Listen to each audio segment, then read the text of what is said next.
uko wasoma message z'undi muntu. Uyu munsi tugiye kurebera hamwe uburyo wasoma message z'undi muntu uwo ari we wese. Hari ukuntu uba ushaka wenda nko gusoma message z'undi muntu ukabura uburyo uzisoma. Uyu munsi noneho ngiye kukwereka uburyo wasoma message z'undi muntu ukazisomera muri telefone yawe kandi ntabimenye uwo muntu. Nkurikira nkwereke akantu ku kandi. Ni Darius Tech, ni bwa buntu bw'ubwenge tugenda tubazanira. Mbere yo kugira ngo dutangire, kanda like ukande subscribe, hanyuma unyandikire aho muri comment icyo nzagukoreraho ubutaha. Reka dutangire. Hari ukuntu uba ufite wenda urugero, reka dukoreshe urugero nka sheri wawe, sibyo? Hanyuma ukaba wifuza kujya usoma message aganira n'abandi bantu. Kazi gusa ibyo bintu si byiza, ntuzabikore ataguhaye uburenganzira. Iyi video tuyigisha kugira ngo mumenye ibintu bijyanye n'ikoranabuhanga, nta kindi tuba tugambiriye. Hari ukuntu ufite nka sheri wawe ukaba wifuza kujya usoma message ziwe. Iyi video nicyo kintu iri bugufasha, nta kindi uzakora. Rero uzaza muri Chrome, uzaza kuri telefone yawe. Iyi ni telefone yawe, ndazana na telefone ya sheri wawe cyangwa se y'undi muntu.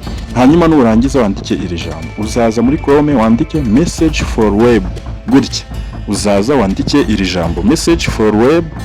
Hanyuma nurangiza ushakisha, numara gushakisha hazaza hariya, hanyuma uhakande, hazaza iriya link nyine yanditseho message for web. Hanyuma nurangiza uyikandeho, numara kuyikandaho uzategerezamo gatoya bitewe na connection ufite. Mbibutse ko hano ukoresha connection. Hanyuma nurangiza urabona hano handitse ngo welcome to Google Message. None uzaza hano handitse peer with QR code. Hano uzaza ukanda hano handitse peer with QR code. Hanyuma numara kuhakanda urabona hazahita hafunguka gutyo, hazahita hafunguka ngo test on this device by pairing your phone. Uzaza wowe ikintu uzakora, uzaza ukande hano handitse remember this computer. Hano uzaza ukande hano handitse remember this computer. Hano nukuvuga ngo nukanda hano handitse remember this computer, hano icyo gihe mbega uzaba usa n'umuntu wemeye ngo buri gihe message, igihe uje ugakanda hano kuri Google nyine, buri gihe ujye usoma za message za sheri wawe cyangwa se za wa muntu nyine ushaka kujya usomera message ziwe. Nizere ko kano kantu mukumvishe neza cyane. Igihe ukanze hano, icyo gihe buri gihe uzajya usoma message ziwe, ariko nutagakanda uzaba ugiye kuzisoma byako kanya. Uzaba ugiye kuzisoma ku kanya byonyine gusa.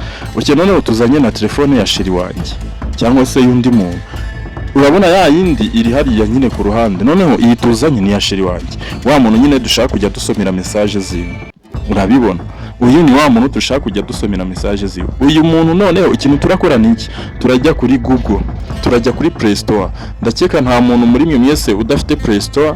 Turaza kuri Play Store, hanyuma niturangiza tuze turebe hano, turaza downloadinge application bita.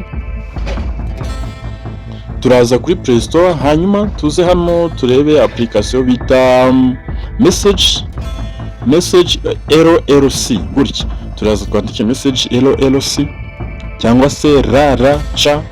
Turaza twandike iri jambo. Iyi ni application dusomeraho message nyine muri telefone bisanzwe. Ni ya application dusomeraho message bite.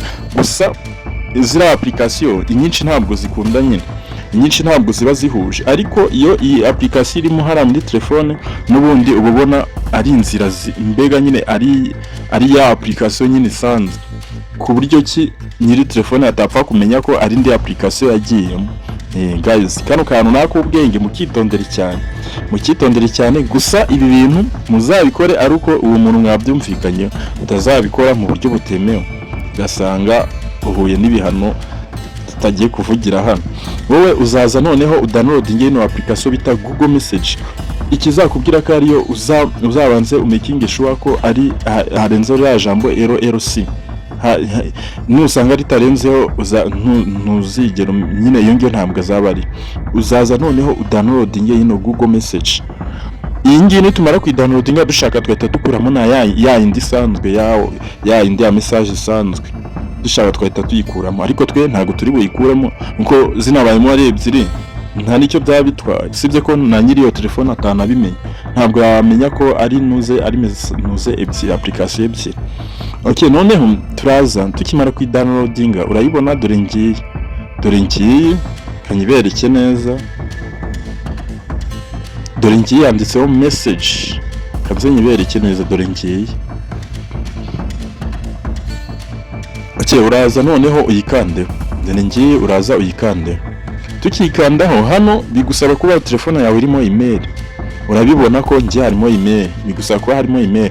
Okay, tukikandaho turakanda hariya, hanyuma bitewe nuko dushaka kuyihuza, iyi nyine ni application dusomeramo message bisanzwe, bitewe nuko dushaka kuyihuza turaza dukande hano handitse device pairing, hano turaza dukande hano handitse device pairing, hano turaza dukande hano niho mbega ikintu tugiye gukora hano ni iki, tugiye kureba ahantu hari QR code hano muri device pairing, hanyuma dusikane iyi telefone yindi, turasikana ya telefone yacu nyine dushaka izajya yakira amakuru y'ingi ya sheri wanjye cyangwa se y'undi muntu. Nitumara gukanda haranditse device pairing, harafunguka ibintu bimeze gutya. Urebye hano hasi, urebye ikanze nzamureho gatoya mpabereke neza akantu ku kandi. Guys, mba nshaka kubakorera akantu ku kandi kugira ngo hatazagira ikintu kibananira mumbwire ngo nabigisha ibintu bidakora. Guys, kandi njyewe mba nshaka nyine ibintu uko ndi kubikora namwe abari ko muza kubikora bikore 100%. Okay, noneho urabona hano device pairing hagifunguka, urabona hano handitse ngo QR code scanner, turahakanda. Tukihakanda urabona hise yafunguka kamera. Iyi kamera rero tugiye kuyifata dusikane, mbese dufotore iyi telefone yacu, kano ga QR code urayibona, dore iyo ni telefone ya telefone yanjye, iyo ni ya telefone yanjye iri andi gukamera, ni ya telefone yanjye nshaka kizajya yakira amakuru y'iyi yindi telefone. Okay, nituyibirindura gutya urabona ise yiscanninga ifotoye kano ga QR code, urabibona ise yiscanninga. Noneho mu kwiscanninga urebye neza ari ya telefone ya sheri wanjye ni yanjye, urabona hari message nizimwe, urabibona, itegereze neza urebe. Ya telefone ya sheri wanjye harimo za message ziwe zisizimukira no mu yanjye, kandi guys hano ntiyabimenya ko izi message ziri muri telefone yanjye, ntabwo yabimenya, urabibona. N'indi yose bagerageza kumwohereza yose natwe twahita tuyibona kuri telefone yacu. Urabona ko kino kigishwa ni icy'ubwenge. Guys, buri gihe mpora mbibutsa gukanda subscribe, sinzi impamvu mpora mbibibutsa, kuko ngerageza kubakorera ibintu by'ubwenge, nta nubwo nakagombye kujya nirirwa mbibutsa ngo kanda subscribe guys, bitewe nuko n'ubutaha ubuzankenera bitewe na video mba ngerageza kuba ndabizi ko ubuzankenera. Niyo mpamvu kugora nkwibutsa gukanda subscribe guys, ndakeka ntabwo ari byiza kuri yo, yego yiyimpaye biba byiza kuri njye, ariko nawe rero utayikanze kandi ubizi ko nejo bundi uzongera gukenera video yanjye, ndakeka ntabwo ari byiza. Okay, urabibona rero message zacu urabona zaje muri telefone yacu, ya telefone ya sheri wacu duse tuyikuraho bitewe nuko ibyo twashakagamo hano byarangiye. Nukenera noneho no kugira no kwikuraho uzaza ukanda hara kuri buriya budomo butatu, noneho uze ukanda hano kuri unpairing.